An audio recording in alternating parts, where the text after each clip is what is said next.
यह कहानी है एक कायर लड़के सत्या की। सत्या नदी के किनारे बसी गरीब बस्ती की एक झोपड़ी में अपनी माँ और अपनी छोटी बहन के साथ रहता है। वो मावीरन नाम की एक कॉमिक लिखता है। वो अपनी कहानी लिखने में व्यस्त होता है, तभी उसे बाहर से कुछ आवाजें सुनाई देती है। वो बाहर आकर देखता है तो उसकी माँ ईश्वरी पानी की लाइन में पानी के लिए झगड़ा कर रही होती है। सत्या अपनी माँ को घर के अंदर बुलाता है और उसे झगड़ा करने से रोक देता है। उसकी माँ बहुत गुस्से में होती है, लेकिन वो अपनी माँ से कहता है कि जिंदगी सुकून से बिताने के लिए हमें कुछ ऐसे छोटे मोटे एडजस्टमेंट करने होते हैं। इसके बाद सत्या अपनी कॉमिक का अपना एपिसोड लेकर शहर में जाता है। वहाँ प्रेस में काम करने वाले एक आदमी सुब्रमणि को अपना नया एपिसोड देता है और सुब्रमणि से अपने लिए नौकरी के बारे में बात करता है। सुब्रमणि सत्या से बहाना बनाकर वहाँ से चला जाता है। सत्या अब तक सुब्रमणि को अपनी कहानी के लगभग 200 एपिसोड दे चुका है, लेकिन सत्या में इतनी हिम्मत नहीं होती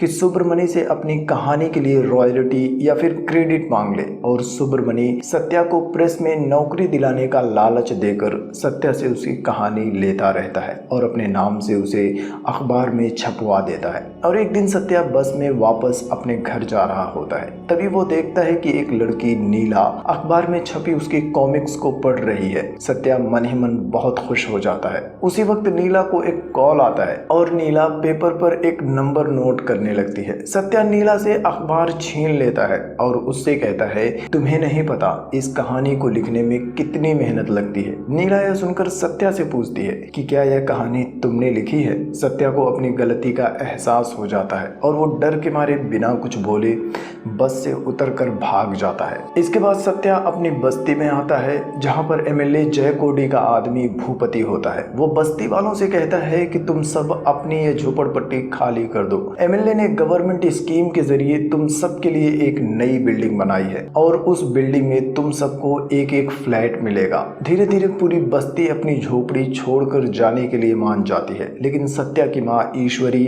अब भी इसके लिए तैयार नहीं होती। सत्या अपनी माँ से झोपड़ी छोड़कर चलने के लिए कहता है। काफी देर तक मनाने के बाद आखिरकार ईश्वरी भी झोपड़पट्टी छोड़कर जाने के लिए तैयार हो जाती है और पूरी बस्ती को एमएलए के आदमी बिल्डिंग में शिफ्ट कर रहे होते हैं और उनकी झोपड़पट्टी को उनके सामने ही तोड़ दिया जाता है। बिल्डिंग में सत्या की फैमिली को 10वीं मंजिल पर उनका फ्लैट मिलता है। वो लोग अपने फ्लैट में जाते हैं। फ्लैट पूरा चकाचक होता है, लेकिन जैसे ही राजी बाथरूम का दरवाजा खोलती है तो उसमें से धनराज नाम का एक गुंडा बाहर आता है, जो कि भूपति के साथ उनके सामने वाले फ्लैट में ही रहता है। ईश्वरी उसके साथ झगड़ा करने लगती है, लेकिन डरपोक सत्या एक बार फिर से अपनी माँ को रोक लेता है। नया फ्लैट मिलने से वो लोग बहुत खुश होते हैं, लेकिन यह खुशी ज्यादा देर तक नहीं टिकती। जैसे ही राजी बाथरूम का दरवाजा खोलने की कोशिश करती है, उसकी कुंडी टूट जाती है। ईश्वरी किचन में खाना बना रही होती है, तभी कढ़ाई में ऊपर से पुट्टी छूट कर गिर जाती है। लाइट भी आती जाती रहती है और सत्या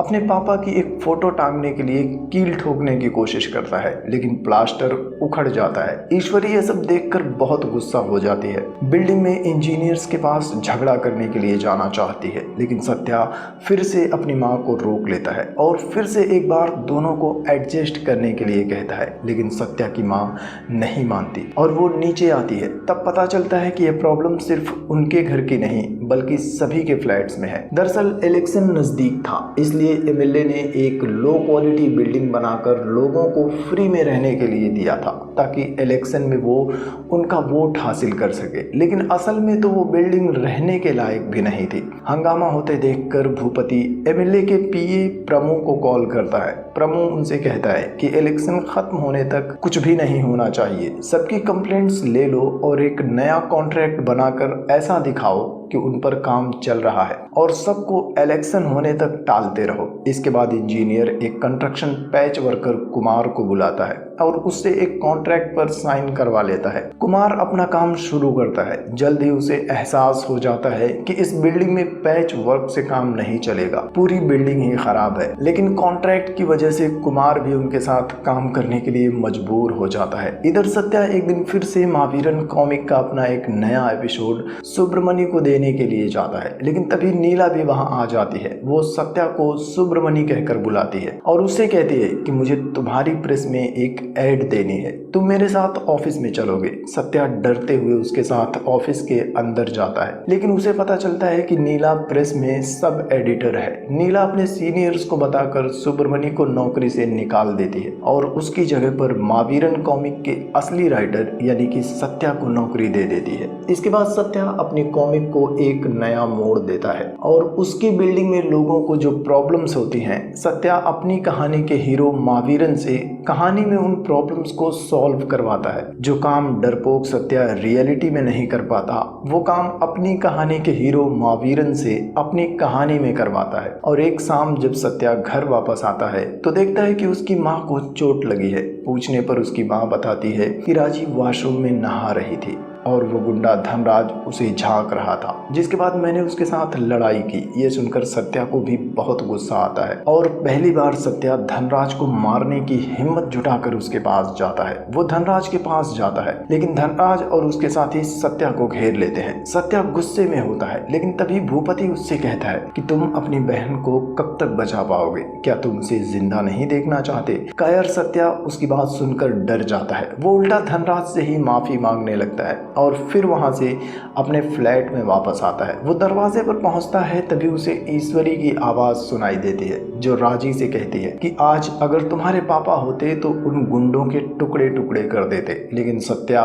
कायर है, वो उन गुंडों के पैरों पर गिरकर माफी मांग रहा होगा। ऐसा बेटा होने से तो अच्छा है कि वो मर जाए। सत्या दुखी हो जाता है। वो टेरिस पर जाता है। टेरिस पर उसने अपने कॉमिक कैरेक्टर महावीरन का स्केच बनाया था। वो स्केच से पूछता है कि आखिर इतने बड़े महावीर की कहानी लिखने वाला राइटर मैं इतना डरपोक कैसे हो सकता हूँ। सत्या बहुत दुखी होता है और किनारे पर खड़ा होकर सुसाइड करने वाला होता है। तभी उसे ख्याल आता है कि जिस फैमिली का ख्याल रखने के लिए मैं किसी से झगड़ा नहीं करता, मेरे मरने के बाद उनका क्या होगा। वो अपना इरादा बदल देता है और वापस मुड़ता है, लेकिन तभी उसका पैर फिसल जाता है और सत्या बिल्डिंग से नीचे गिर जाता है, जहां से एक नई कहानी की शुरुआत होती है। सत्या को हॉस्पिटल में लेकर जाते हैं। डॉक्टर्स को लगता है कि सत्या मर गया है, लेकिन सत्या के कानों में उसके अंतरात्मा की आवाजें आने लगती हैं जो उसे उसकी कहानी का हीरो वीर कहकर बुलाती हैं। और सत्या अचानक से उठ जाता है। वो पूरी तरह से ठीक हो जाता है। सत्या की माँ उसे लेकर घर आ जाती है, लेकिन अब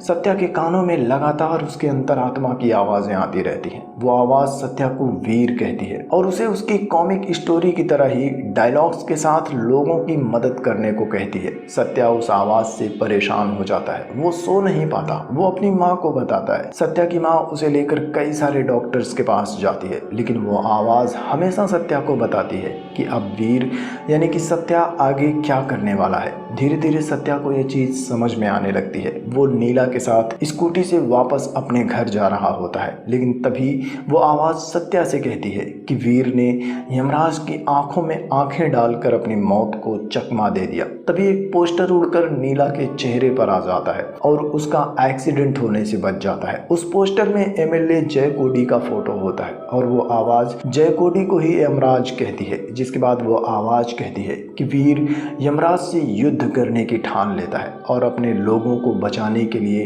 वीर अपनी जान देने को भी तैयार हो जाता है। जान देने की आवाज सुनकर डरपोक सत्या फिर से डर जाता है। अगले दिन वो आवाज सत्या से कहती है कि यमराज ने वीर के किले में अपने पांव रख दिए। तभी एमएलए उस बिल्डिंग के कंपाउंड में अपने आदमियों के साथ एंट्री करता है। वो मंच पर जाता है, अपना भाषण शुरू करता है। इधर वो आवाज वीर यानी कि सत्या को यमराज यानी कि एमएलए से लड़ने के लिए कहती है, लेकिन सत्या पीछे हटता है और अनजाने में ही वो एमएलए के एक पोस्टर पर खड़ा हो जाता है। भूपति उसे पोस्टर पर से हटने के लिए कहता है, लेकिन वो पोस्टर सत्या की चप्पल से चिपक जाता है। सत्या उसे छुड़ाने की कोशिश करता है और चप्पल उसके हाथ से छूटकर हवा में उड़ता हुआ सीधा एमएलए के मुंह पर लग जाता है। एमएलए बहुत गुस्सा होता है, लेकिन एमएलए के आदमी उसे लेकर चले जाते हैं। इधर पुलिस भी सत्या को लेकर थाने चली जाती है। दूसरी तरफ सत्या की माँ को जब पता चलता है कि उसके बेटे ने लोगों के साथ बिल्डिंग में हो रहे अन्याय के खिलाफ आवाज उठाने के लिए एमएलए को चप्पल से मारा है, तब वो बहुत खुश होती है कि आज उसके बेटे ने पहली बार बहुत हिम्मत वाला काम किया है। लेकिन इधर पुलिस स्टेशन में सत्या एमएलए के आदमियों के पैर पकड़कर उनसे माफी मांग रहा होता है। सत्या उनसे कहता है कि मैंने जानबूझकर ऐसा नहीं किया। जिसके बाद वो आदमी सत्या से कहता है कि जिस तरह तुमने एमएलए को मारा है उसी तरह तुम्हें एमएलए के पैर पकड़कर सबके सामने उनसे माफी मांगनी होगी। सत्या उसकी शर्त मान जाता है। अगले दिन एमएलए फिर से पूरी मीडिया और अपने आदमियों के साथ बिल्डिंग के अंदर आता है। तब वो आवाज सत्या से कहती है कि आज वीर ने यमराज की सच्चाई को दुनिया के सामने लाने का फैसला किया है। लेकिन सत्या उस आवाज को इग्नोर करके एमएलए से माफी मांग रहा होता है। तभी आवाज उससे कहती है कि एमएलए थोड़ी देर में अपना सीना पकड़कर गिर जाएगा। यह सुनकर सत्या एमएलए को बचाने के लिए एम्बुलेंस बुलाने को कहता है और एमएलए को हवा मिल सके इसके लिए फैन चालू करता है। लेकिन तभी लाइट चली जाती है। अब सत्या खिड़की खोलने के लिए जाता है लेकिन खिड़की जाम होती है। हल्का सा जोर लगाने पर पूरी खिड़की ही नीचे एमएलए की गाड़ी के ऊपर गिर जाती है। यह देखते ही एमएलए अपना सीना पकड़कर गिर जाता है और लोग एमएलए को लेकर हॉस्पिटल चले जाते हैं। सत्या की हरकतें देखकर प्रमु को शक हो जाता है कि सत्या यह सब कुछ अपनी मर्जी से नहीं कर रहा है। वो सत्या के बारे में पता लगाने के लिए कहता है और तब तक एमएलए को खामोश रहने के लिए बोल देता है। लेकिन एमएलए का ईगो हर्ट हो चुका था। वो भूपति और उसके आदमियों से सत्या को मारने के लिए कहता है। भूपति अपनी पूरी गैंग के साथ सत्या को मारने के लिए पहुंच जाता है। लेकिन सत्या अपनी अंतरात्मा की आवाज को फॉलो करता है और उन सभी गुंडों की जबरदस्त पिटाई करता है। बिल्डिंग में रहने वाले सभी लोग यह देखकर खुश हो जाते हैं और सत्या को अपना मसीहा मान लेते हैं। इसके बाद सत्या अकेले ही एमएलए के घर जाता है। प्रमु सत्या के हाथ पीछे करके बंधवा देता है। इसके बाद सत्या प्रमु और एमएलए को बताता है कि मुझे मेरे अंदर की आवाज सुनाई देती है और वही आवाज मुझसे यह सब कुछ करवा रही है। लेकिन एमएलए उसकी बात नहीं सुनता और पीछे से तलवार लेकर उसके ऊपर हमला कर देता है। सत्या अपनी आवाज को फॉलो करता है और एमएलए के हमलों से बच जाता है। अपनी रस्सी खोल लेता है और एमएलए की तलवार को भी उसकी मयान में वापस रख देता है। यह सब कुछ देखकर एमएलए और प्रमु दोनों हैरान रह जाते हैं। प्रमु सत्या को बाहर भेज देता है और फिर एमएलए से कहता है कि यह बहुत ताकतवर है लेकिन यह जब तक हमसे डरता रहेगा तब तक हमारे लिए कोई खतरा नहीं होगा। प्रमु बाहर आता है। वो सत्या से कहता है कि एमएलए बहुत नाराज है और अगर तुम्हें उन्हें मनाना है तो जैसा मैं कहता हूँ वैसा ही करो। वो सत्या को एक न्यूज चैनल में भेज देता है जहाँ पर सत्या सभी को अपनी सच्चाई बता देता है। लेकिन कोई भी दर्शक उसकी बातों पर यकीन ही नहीं करता। उल्टा सब लोग सत्या को ही पागल समझने लगते हैं। बिल्डिंग में जिन लोगों ने सत्या को अपना मसीहा मान लिया था उनका भरोसा भी टूट जाता है और तभी बिल्डिंग की लाइट और पानी भी बंद हो जाती है। लोग भूपति के पास शिकायत लेकर जाते हैं तो भूपति उनसे कहता है कि अगर तुम लोग सत्या का साथ दोगे तो बिजली और पानी भूल जाओ। पूरी बिल्डिंग वाले सत्या की फैमिली के खिलाफ हो जाते हैं और सब लोग मिलकर ईश्वरी और राजी को घर से निकाल देते हैं। इसके बाद प्रमु सत्या को लेकर एमएलए की फैक्ट्री में जाता है। वो सत्या से कहता है कि एमएलए अपना ईगो शांत करने के लिए बस तुम्हारी थोड़ी सी पिटाई करेगा। थोड़ी देर के लिए तुम अपनी आवाज को भूल कर उनसे मार खा लेना। प्रमु उन दोनों को एक साथ छोड़कर चला जाता है। प्रमु के जाते ही एमएलए सत्या की जबरदस्त पिटाई करता है और सत्या उससे कहता है कि मुझे जितना मारना है मार लीजिए लेकिन प्लीज मुझे जान से मत मारना। सत्या के इतना कहते ही उसके अंतरात्मा की आवाज आती है कि जैसे ही वीर ने अपने लोगों के बजाय अपनी जान को बचाने का फैसला किया उसी पल वो कायर बन गया और इसके बाद सत्या के कान में आवाजें आना भी बंद हो जाती हैं। सत्या को बहुत सुकून मिलता है लेकिन एमएलए की मार की वजह से सत्या अधमरा हो चुका था। उसके आदमी सत्या को सड़क के किनारे फेंक देते हैं। तब पैच वर्कर कुमार उसे देख लेता है। वो सत्या की माँ को बुलाता है और फिर वो लोग सत्या को लेकर घर जाते हैं। उन्हें बिल्डिंग से निकाल दिया गया था तो अब वो लोग बगल में ही एक झोपड़पट्टी में रहने लगते हैं। उनकी परेशानी देखकर नीला भी राजी को अपने साथ लेकर चली जाती है। कुछ दिन बाद एक शाम को सत्या दूर से ही बिल्डिंग को देख रहा होता है। नीला उसके पास आती है। वो सत्या से कहती है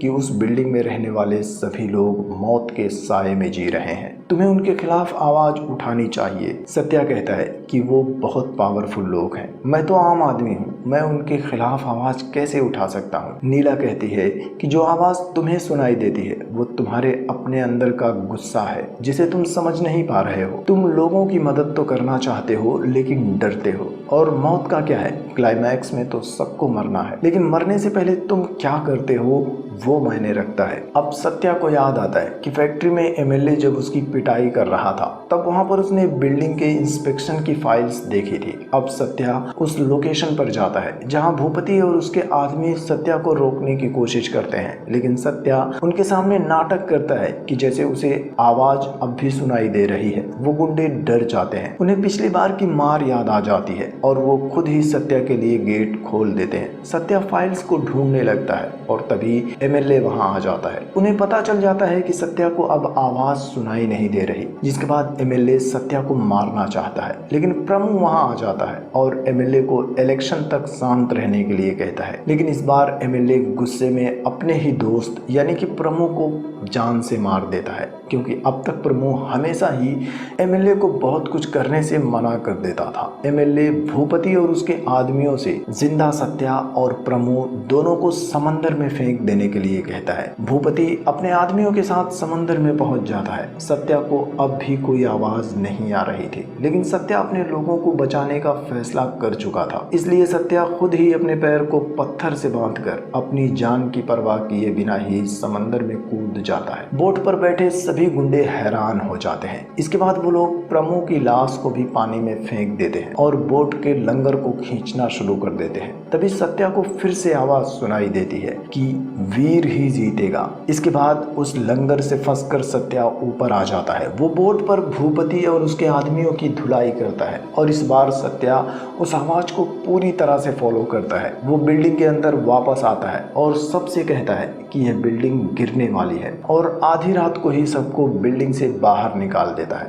तभी एमएलए वहां आ जाता है और सबसे कहता है कि तुम सबको इस पागल की बातों पर भरोसा नहीं करना चाहिए, लेकिन सत्या उससे कहता है कि अगर तुम्हें लगता है कि यह बिल्डिंग गिरेगी नहीं तो तुम भी इन लोगों के साथ बिल्डिंग के अंदर ही क्यों नहीं रहते। एमएलए बौखला जाता है और अपने आदमियों से सत्या को मारने के लिए कहता है। सत्या अपने अंतरात्मा की आवाज को फॉलो करता है और डरपोक सत्या एक वीर की तरह उन सब की धुलाई करता है और एंड में एमएलए भी गन लेकर सत्या के ऊपर तान देता है। लेकिन तभी बिल्डिंग का एक बड़ा वाला नेम प्लेट एमएलए के ऊपर गिरता है और उसकी मौत हो जाती है। इसके बाद बिल्डिंग पूरी तरह से गिरने लगती है, लेकिन एक बच्ची बिल्डिंग के अंदर ही फंसी होती है। सत्या उसे बचाने के लिए गिरती हुई बिल्डिंग के अंदर घुस जाता है और फाइनली उस बच्ची को बचा भी लेता है। बच्ची को एक रस्सी के सहारे लटकाकर बाहर भेज देता है और खुद गिरती हुई बिल्डिंग के अंदर ही दब जाता है। जिसके बाद यह कहानी 1 साल आगे शिफ्ट होती है और हम देखते हैं कि सत्या अब उसी बच्ची को पढ़ा रहा होता है, लेकिन अब वो बहरा हो चुका है। पास में ही कुछ बच्चे क्रिकेट खेल रहे होते हैं और एक बॉल